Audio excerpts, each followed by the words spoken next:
Magandang umaga po sa lahat. Ito po yung guide number natin ng September 20, 2023. Ito ang digit guide number. 2 PM, 5 PM, tsaka 9 PM. Pasensya na kayo sa mga nakaraang araw na hindi ako nakapag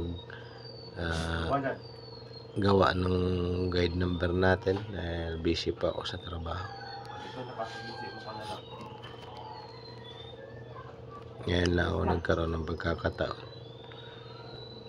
Kasi kagabi alas 12 na ako nakauwi.